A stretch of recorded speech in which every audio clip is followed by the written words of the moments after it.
घेतलेले आहेत। त्याप्रमाणे या ठिकाणी अपक्ष उमेदवार जे आहेत विशाल परब यांचे पण या ठिकाणी बोध लागलेला आहे। तसेच महायुतीचे उमेदवार दीपक केसरकर यांचाही या ठिकाणी बोध लागलेला आहे। आपल्यासोबत काही कार्यकर्ते आहेत, त्यांच्याकडून जाणून घेऊया कशाप्रकारे सहकार्य मिळतं। विशाल परब जे अपक्ष उमेदवार आहेत त्यांच्या कशाप्रकारे सहकार्य काय सांगाल? आमचं विशाल परबशी सहकार्य राहील, कारण युवक हे भारत बघता युवकांचा देश म्हणून जवळजवळ 60% भारतात युवक आहे।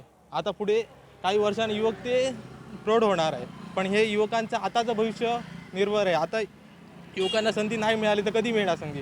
गेले काही वर्षांचं सरकार आहे, युवकांसाठी काहीच नाही आहे। युवकांना आता भारत युवकांसाठी ओळखला जातो, 60% युवक आहेत, पण युवकांना जॉब कुठे आहे? सगळी आमची सिंधुदुर्गातली लोकसंख्या सगळी गोव्यात जॉबला जातात आणि सिंधुदुर्गात कुठे जॉब आहे? त्यासाठी आमचे मत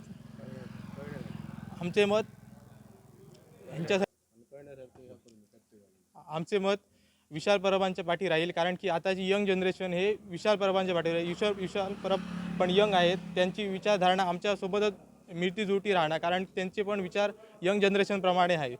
त्यामुळे आमचा पाठिंबा विशाल परबांशी कायम राहील आणि या निवडणुकीत त्यांचा विजय होणार असे आम्हाला खात्री वाटत आहे। म्हणून दोडामार्ग तालुक्यात आम्ही पूर्णपणे विशाल परबांनाच पाठिंबा देणार असे आम्ही ठरवलेले आहे। किती टक्के मतदान विशाल परब यांना मिळालं? जवळजवळ 60 ते 80% आम्ही देण्याचा प्रयत्न केलेला आहे विशाल परबांना अपक्ष पक्षासाठी। कारण आम्हाला युवकांना जॉब पाहिजे, इथली लोकांना रोजगार पाहिजे।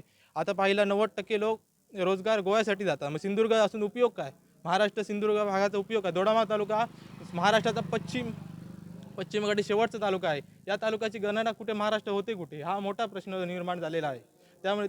त्यामुळे या विकासात तिराई धरण पाहता त्या धरणाचाही विकास होणे जरूर आहे। हे धरण सिंधुदुर्गात असले तरी आपण पाहता सगळ्या MPC पुस्तकात सगळ्या पुस्तकामध्ये कोल्हापूरचा उल्लेख होतो, सिंधुदुर्गाचा उल्लेखच होत नाही। इथे आमदार काय करतात? त्यासाठी विशाल परबांना नेतृत्व देणे खूप गरजेचे आहे। जे काही कार्यकर्ते आहेत त्यांच्याकडून जाणून घ्या, काय सांगाल कशाप्रकारे वातावरण आहे आणि काय?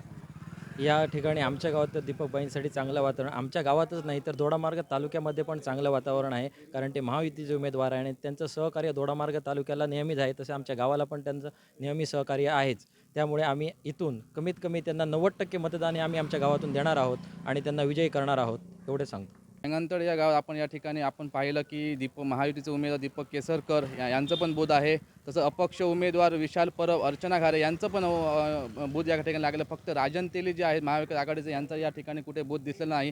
त्यामुळे प्रत्येकाने आपला ठाम विश्वास केलेला आहे की प्रत्येक आपला उमेदवार निवडून येणार असं त्यांनी म्हटलेलं आहे।